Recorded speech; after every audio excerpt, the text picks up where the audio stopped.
Milton Friedman was, as almost everybody who has read his work knows, a great economist of the 20th century. He was a great advocate in writing and in speaking of the free market. He was not so much pro-business as he was pro-free market. And that, of course, is a very good thing. He was as opposed to crony capitalism as some of us younger men were, totally interested in a free price mechanism and letting the market do an equitable job of allocating resources.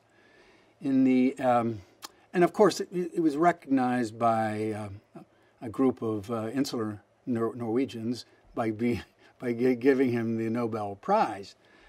In the area of domestic policy, domestic free market economics, I see him as a great teacher of mine.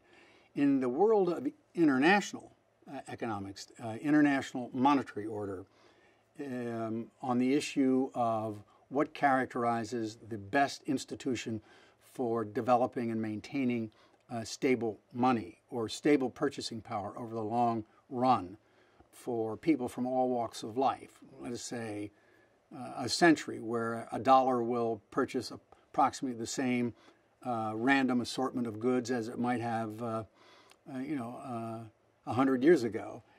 I think Milton Friedman did make a very serious but sincere error.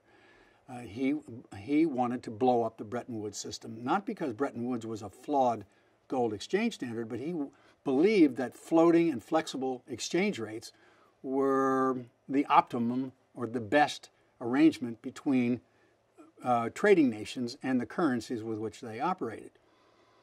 I think this was a terrible mistake, and the evidence is, I think, everywhere to be seen. We are now, because of floating exchange rates, engaged in currency wars all over the world. Every country is in a race to the bottom to try and depreciate its currency in order to beggar its neighbor, that is to say, in order to subsidize its export industries and export its unemployment.